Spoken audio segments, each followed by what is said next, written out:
Disclaimer, disclaimer, read all about it.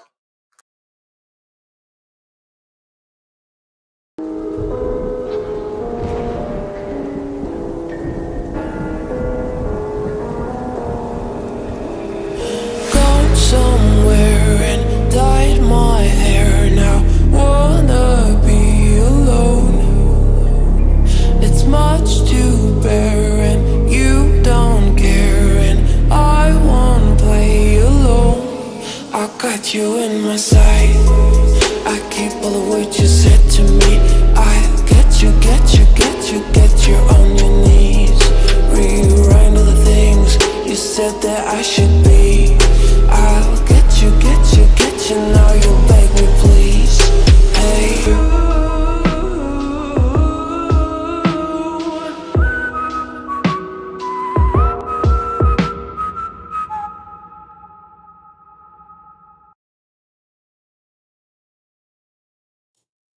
Hey everybody, welcome in. Got a live press conference scheduled for 2 p.m. Eastern, 1 p.m. Central with the Sheriff's Office. I'm trying to make sure that I don't miss it because sometimes I get a lag. However, the Sheriff's Office is going to give us an update, Hartford County. So I've been stalking their page. There has been an arrest. They have been looking for a Victor Hernandez Martinez. They were trying to find out who this man was because of a prior incident in California, in LA.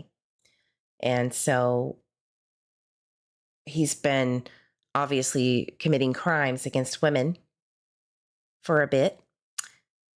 Now, ironically, he was arrested, from my understanding, in Tulsa, Oklahoma, which is about 4.5 hours away, where my dad lives in a suburb in Broken Arrow. Hey, Mr. Eve. Hello, Nico. Gma, Roxy's Place, welcome in. I know, thank God they got him. So yeah, it's kind of scary. And of course, it's scary that he was arrested in Oklahoma, about 10, 15 minutes away from where my dad is. And my dad, when I called him and told him about it, he goes, yeah, I saw the ice trucks in Tulsa, which isn't really uncommon to see, but the amount of vehicles and police presence in Tulsa where he works. And he drives around a lot, so he's a contractor, so he's always seeing things, I swear. But here is the information from Tulsa County where they booked him.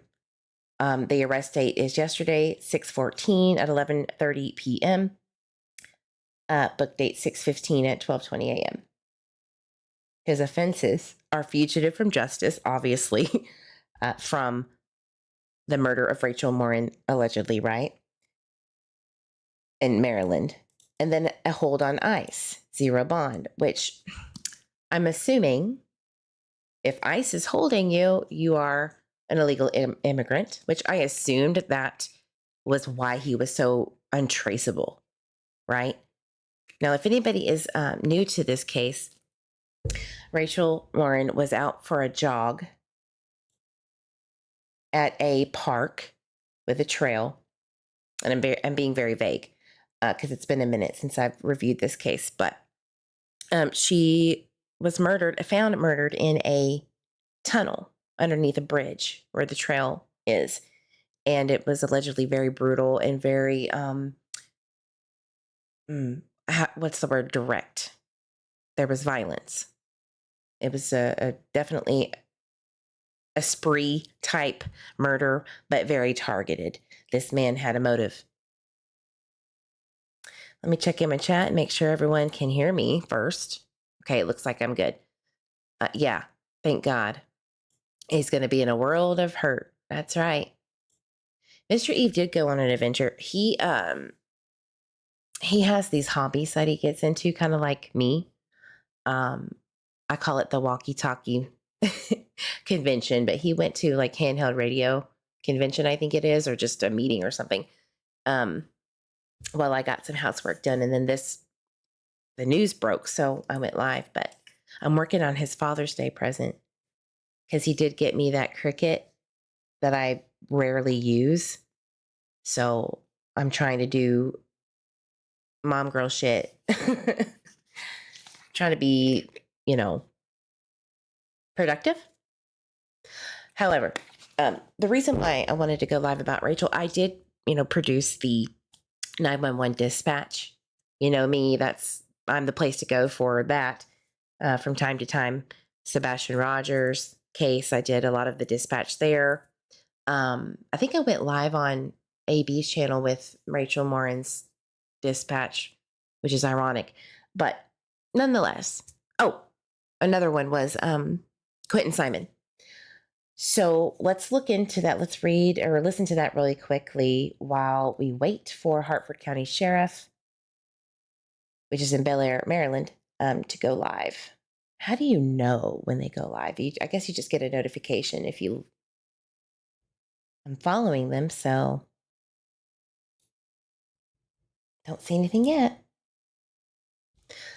But I will play that dispatch that I acquired.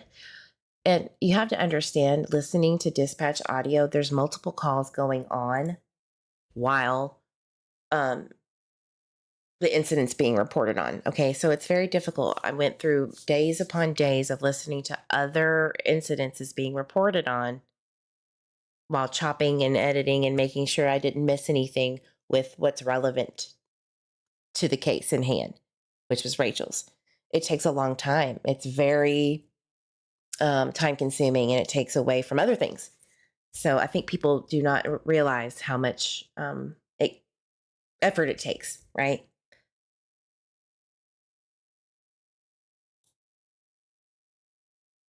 So, not to toot my own horn or anything, but like I said,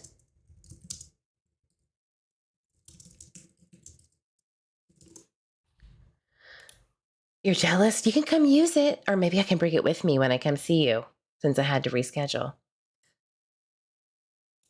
Oh yeah, Mr. Eve said that he was speaking to somebody on the radio, like in different countries. It's wild. Wild. Here we go. I'm going to be... Reference the call for the Monpa. Just received a call from a Cecilia who's stating that they have located the Rachel subject on the Monpa going through one of the tunnels that runs under 23 near mile marker 2.75. Priority 4. 1371. Can you go ahead with that message again? That's right. We just received a call from a Cecilia who's advising that she has located the missing Rachel Morin subject on the Monpa in a tunnel that runs under 23, priority 4, near mile marker 2.75 on the Monpa.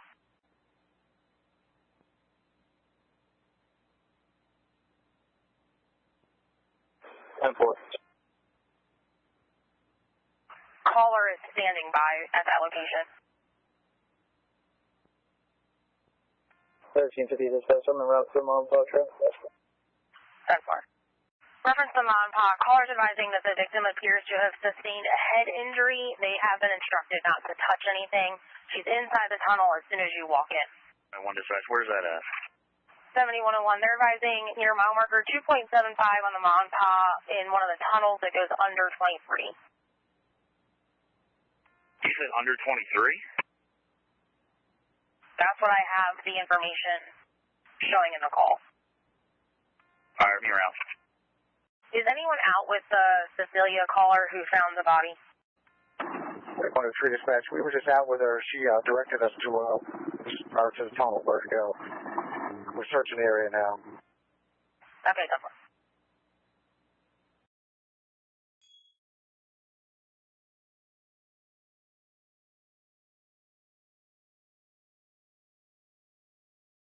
So that's what I got.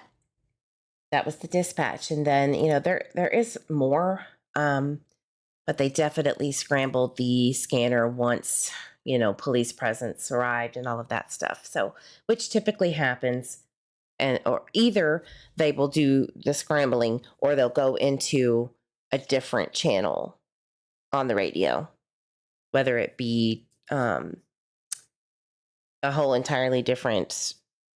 You can't even access it. I don't even think Mr. Eve could access it with his handheld knowledge now, handheld radio knowledge. But anyway, I'm going to be camping out on this update. I think it said JWZ CBS News is going to be hosting it. So let's see if they're live yet. Forever home. I'm Deborah Stone. Oh, well, he's handsome. That's a handsome little doggy. I'm really glad that they caught this guy for the obvious reasons, right? But Rachel was brutally murdered from what we've heard on YouTube. If you haven't, I mean, allegedly, basically, Rachel was bludgeoned to death with a rock or something, a blunt object in the head, where she was almost unrecognizable. They haven't said really anything into too much detail of her injuries that I have seen. But because the witness who we just heard them talk about found her, obviously had spoken out about it, or had someone, I think her father had spoken out, or uncle, one of those. I think one of my new friends had, from YouTube, Tia Rose, I think that's her name. She said that she had helped raise money for therapy for the woman who found Rachel, which is great. I think that that's a lovely thing to do in such a tragic situation. And I hope that, the victims outside of the victim's murder gets what they need, because I could not imagine walking up to that kind of scene. Could not imagine. Absolutely not. So still waiting on that. If anybody sees anything, let me know. Check in my chat. Under the bridge, Ma and Pa Park, right? It doesn't go under the freeway. I think it goes under the trail.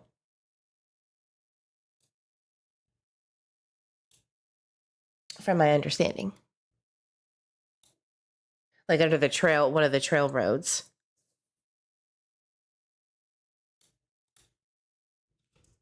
Well, I hope everybody's Saturday's going well. Wow, look at JLR getting that picture. Originally from El Salvador. I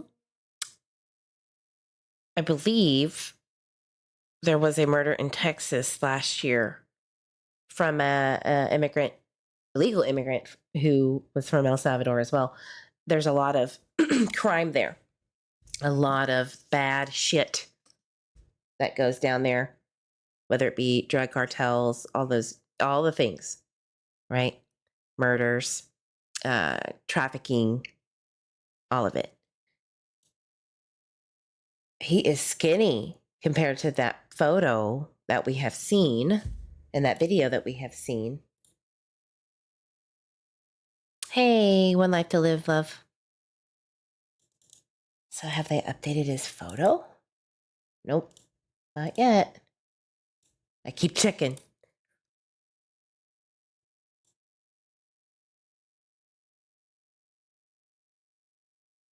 I wonder if that's him. You can never be too cautious with JLR.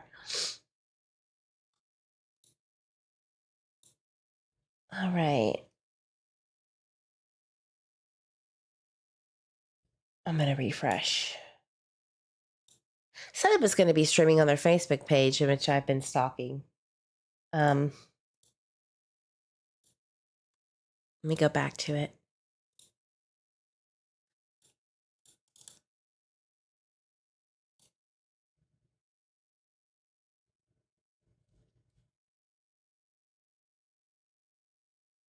Let's look at this from August 2023. They were wanting people to help identify this man who broke into a home in Los Angeles. Does that look like him? Let's see. Let me go back to that photo. Yeah, I can see it. Yeah. Looks pretty similar. Nico said, have you looked for a Facebook page? You know I did. You know how many Victors Martinez Hernandez's there are in the world, let alone the U.S.? There's no way to know unless I had like more detailed information. But I tried. I did. And I mean, where am I going to go look for him? Is he in Maryland? Is he in Los Angeles? Well, he's in Tulsa. He was in the in-between, right? Man is on the run. But I'm pretty sure there's like at least 100,000 Victor Hernandez Martinez profiles. Maybe not that much, but might as well be. Yeah. Don't even know where to begin on that. So many people have covered this case. I know, of course, the interview room has, and there was some kind of falling out with one of his panel guests, which was really weird. And so I stopped watching it over there because it gets a little muddy whenever there's people fighting that are, supposed to be on the same page. I don't know. Does Eve breathe? Do I sleep? No. I survive on true crime, trying to help as much as I can. Hey, Lenny, good to see you, love. Good to see you. Here's that video. Okay, let's watch this while we're waiting. This is the video that they released. That girl slammed the door going, "Ho, get the hell out of here."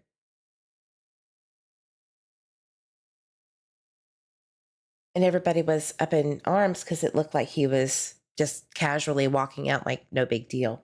But apparently that was not the cause or case. Obviously, as you see here with the title. Hey, Dilly Pickles. You're in the area in Oklahoma, Dilly Pickles. So is my dad, which is really weird to me that he was arrested. My dad saw the ice trucks and the police presence off and on yesterday.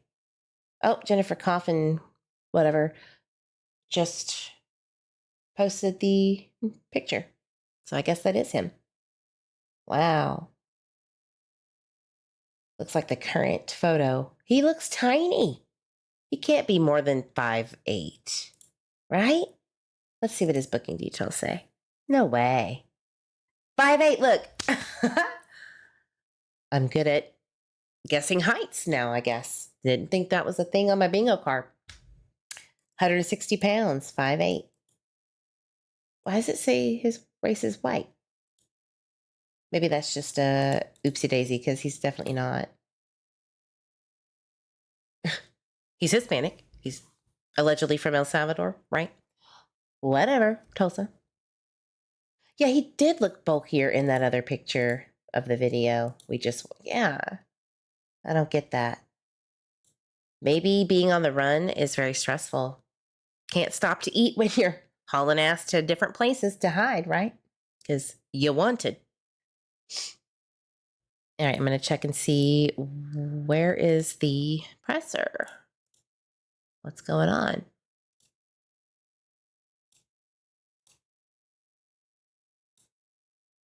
We need deets. We need to know what y'all are going to do to this man.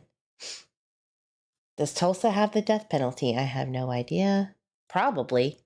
Oklahoma would seem like the death penalty type.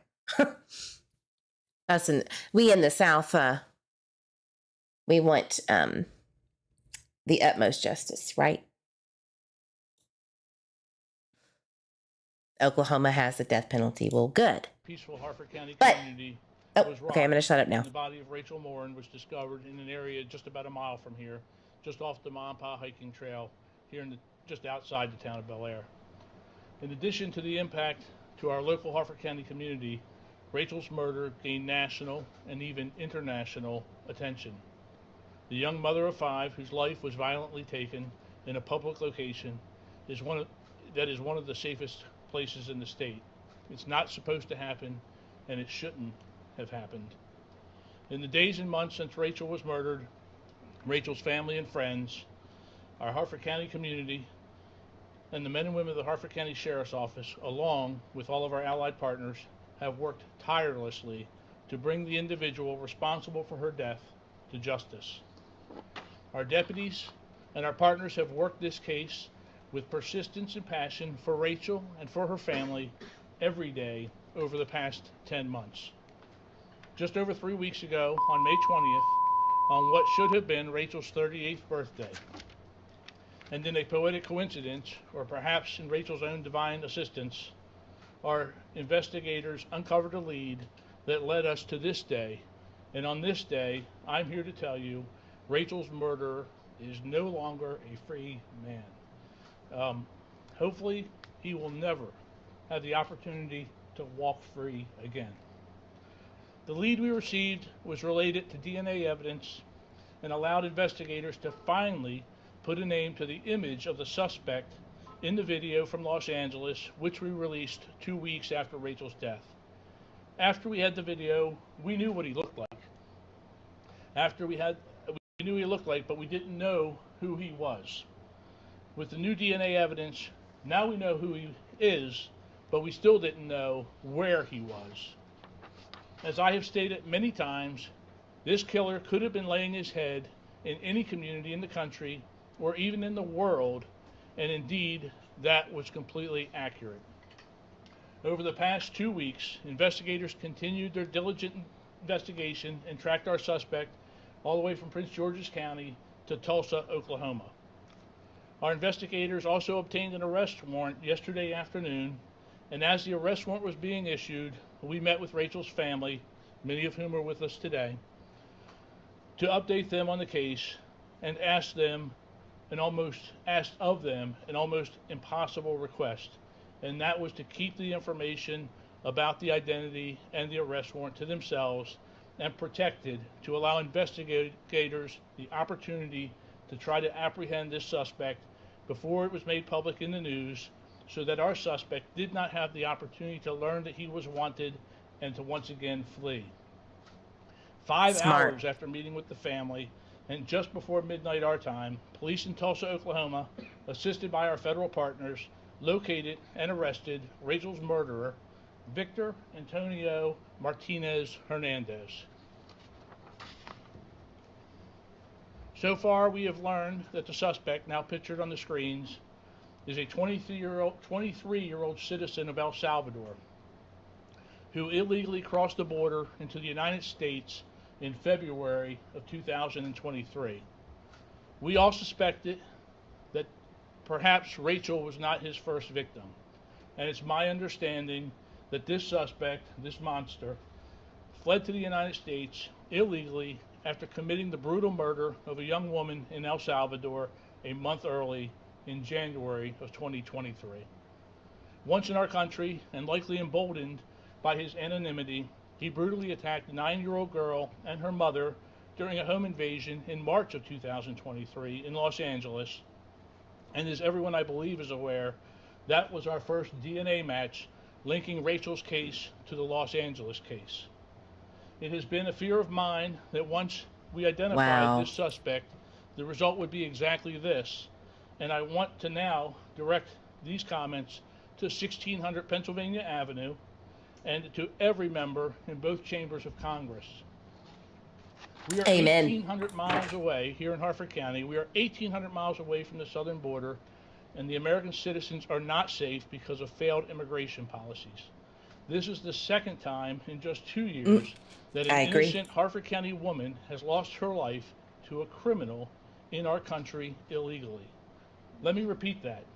1,800 miles from the southern border, and this is the second woman in our county to be killed by an illegal alien. Suspects, in both cases, they are suspects from El Salvador with ties to criminal gangs. Should not be happening. Victor Hernandez did not come here to make a better life for himself or for his family. He came here to escape the crime he committed in El Salvador. He came here and murdered Rachel, and God willing, no one else. But that should have never been allowed to happen. Moving on, I want to make it clear that this case does not get solved and we do not bring this criminal to justice without the amazing law enforcement teamwork from our local, state, and federal partners. And I mean that in all sincerity. Rachel's homicide does not get solved. There is no arrest without all of us working together. And for that, I want to thank everyone here in the front of the room and all those who aren't here, but I'm going to cover a list in a minute. I want to thank all of them for their assistance to our agency over the past 10 months. We are profoundly grateful for your dedication and support. The Federal Bureau of Investigation, especially the Baltimore Field Office, rendered invaluable assistance throughout the course of the investigation. Similarly, the State Police, Maryland State Police Crime Laboratory contributed greatly with their expertise and resources. I must also say thank you to the Los Angeles Police Department, the Department of Homeland Security, Naval Criminal Investigative Services, the Maryland State Police Bel Air Barrack, the U.S. Marshal Service Fugitive Task Force, the Harford County State's Attorney's Office, the Maryland Department of Natural Resources Police, the Bel Air Police Department, the Maryland Coordination and Analysis Center, the Baltimore Washington HIDA, the Tulsa, Oklahoma Police Department, El Salvadorian authorities, and the many law enforcement agencies, both state and local, who provided invaluable assistance to the Harford County Sheriff's Office during this investigation. As I think is evident, this was truly a comprehensive law enforcement effort, and I am exceptionally proud of the work done by the collective team and countless others who made last night's arrest in Tulsa possible. I also want to thank the members of our Harford County community for their patience, support, and cooperation throughout this investigation, to include hundreds upon hundreds of tips that our investigators have received. Today we were able to provide what some like to refer to as closure to Rachel's family and for our Harford County community. I want to thank the members of the Morin family, and you're going to hear from, as Christy said, from Patricia here in a minute, but no questions. They have been by the side of our detectives this entire time, doing anything that they could do to help the investigation and to help our detectives, to help bring this individual that took Rachel's life to justice. I recognize there is nothing that will ever close the door or bring true closure concerning the loss of Rachel, but it is my hope and the hope of all involved working this case that the arrest of this suspect brings her family and our Harford County community some peace.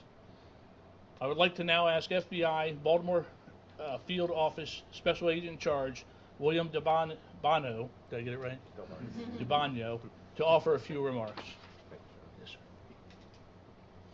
sir. Thank you, Sheriff Gaylor. Good afternoon. My name is Bill Del Bagno. I'm the Special Agent in Charge of the FBI Baltimore Field Office. Today, our focus remains on Rachel, bringing justice for her, finding answers for her family and loved ones, and making sure the violent criminal who so viciously took her life cannot harm anyone else.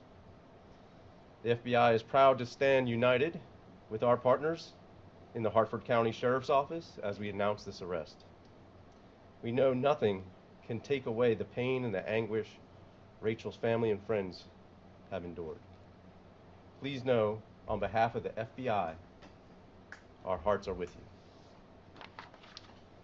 To the public, keeping our community safe is one of the FBI's highest priorities, and so are the invaluable partnerships required to accomplish this. During the investigation, Not sure about here's that. what I can share from the FBI. Our investigative genetic genealogy team in Baltimore worked countless hours to identify the suspect by using crime scene DNA and tracing that DNA to potential family members. Investigators even traveled to El Salvador as part of their efforts to identify Wow. this killer. Way to go. To find the suspect, we've provided technical assistance, helping to pinpoint his location. And that brings us to last night, where Tulsa police and FBI agents were able to successfully apprehend and arrest the suspect in Oklahoma. Harford County and the investigators on this case worked every angle tirelessly and constantly, never giving up and following every lead and piece of evidence. We thank Hartford County for their partnership and bringing us into the investigation. As Sheriff Gaylor outlined, we thank everyone who helped make this arrest possible. To all those who have been waiting for an arrest to be made, for answers, we hope this brings a sense of justice and some peace. The FBI vows to continue to work every day to keep our community safe and prioritize the partnerships so vital to doing that. Thank you. I will now turn it over to Evan Campanella, the Deputy Special Agent in Charge, HSI, Baltimore. Thank you, Sec Del Bagno. First off, I would Okay. like to thank Sheriff Gaylor for having HSI present for today's announcement. Today's announcement is the culmination of almost 1 year of investigative activity that might not always go noticed by the public. This investigation highlights the cooperation and the collaboration HSI has with its state and local and federal partners, and I'm happy to be here today with Sheriff Gaylor and our partners to announce the arrest of Mr. Martinez Hernandez. I hope that today's announcement, as the sheriff pointed out, will help bring some closure to Rachel's family. And again, I would like to thank Sheriff Gaylor for asking HSI to participate in this investigation and to be here for today's announcement. I would now like to invite Hartford County State's Attorney, Allison Healy, to the podium for her remarks.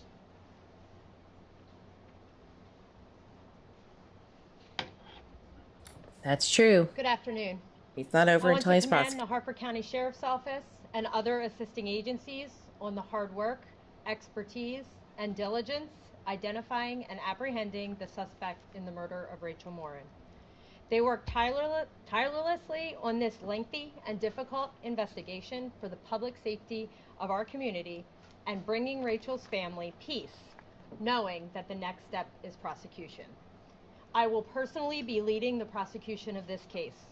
While the defendant is innocent until and unless he is proven guilty, Hartford County and our neighboring communities can rest assured that my office will take all steps necessary to ensure that justice is served for Rachel Morin and her family. We have already begun coordinating with the Warrant Apprehension Unit of the Hartford County Sheriff's Office to handle the extradition of the defendant to Hartford County. And once the defendant has been transported back to Hartford County, prosecution will commence. Thank you. It is my pleasure to introduce to you all Patricia Morin. I just want to let you know that Maryland abolished the death penalty in 2013. Maybe this is an excellent time to change that, potentially, perhaps, if they wanted to.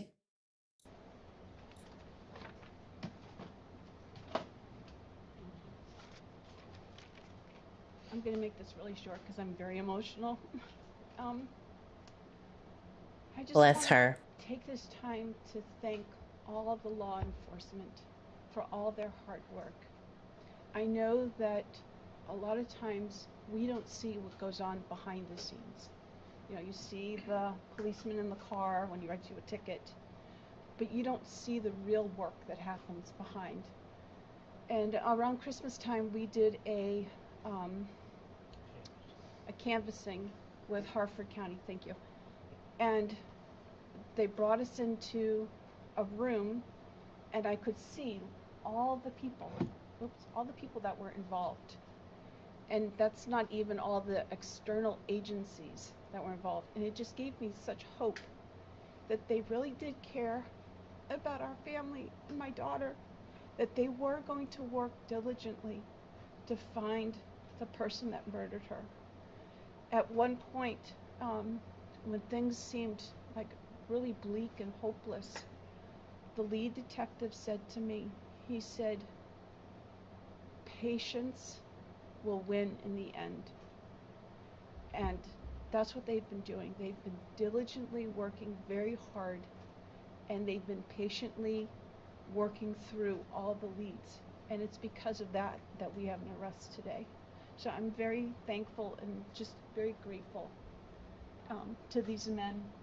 And I'm also very grateful to the press, because you kept her story alive so that people would still continue to send in tips, and that helped them to do their job. So I want to thank the press as well. But I don't know if this is, oops, sorry about that. You're right. I don't know if this is kosher or not. I'm gonna step away from the pulpit. I just love her.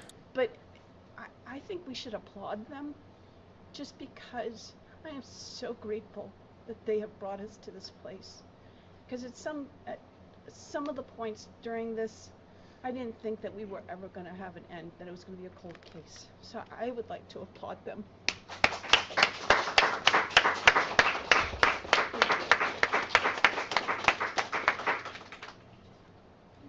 Thank you, and it's a case that touched us all. So with that, we are going to take some questions. As Christy said, this is still an active investigation. So there's some things that we're not free to speak about or won't be speaking about. So with that, does anybody have any questions that we can answer for any of the speakers?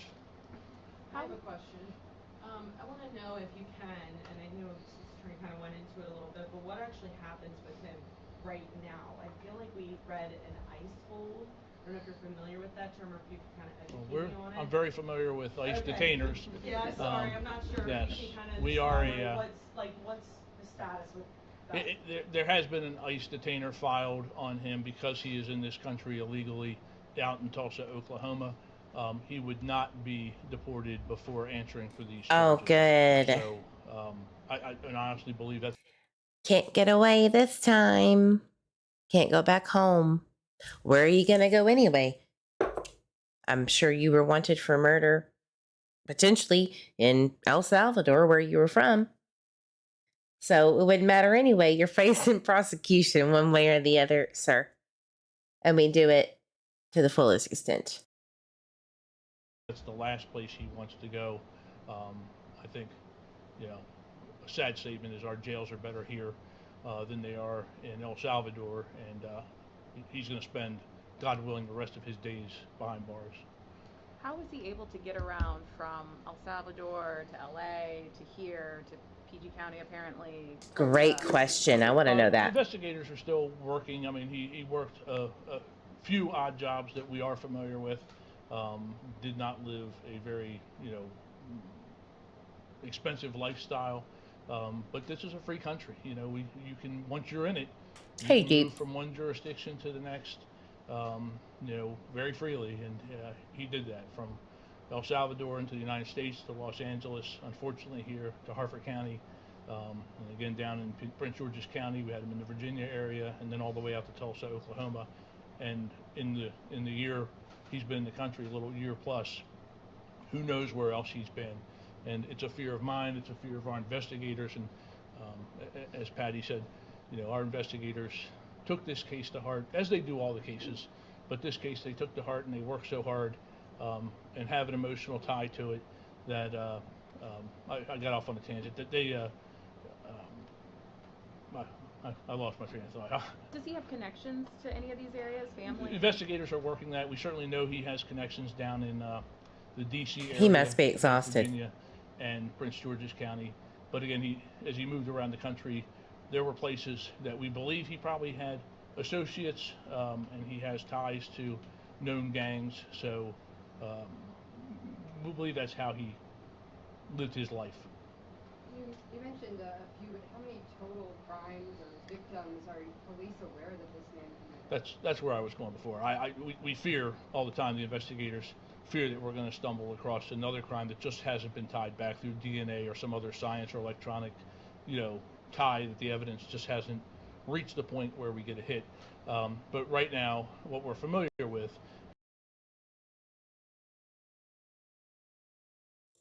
Well, okay. I don't know what happened, but apparently it said you don't get to listen anymore. Well, I mean, basically, we know what is going on. He is going to be prosecuted for the murder of Rachel. His name is, again, Victor Martinez Hernandez. So Even though they have an ICE hold on him in Tulsa, Oklahoma, it doesn't mean the hill of beans because he's going down. He's going down. Now, I'm not going to get political. I promise I'm not going to get political.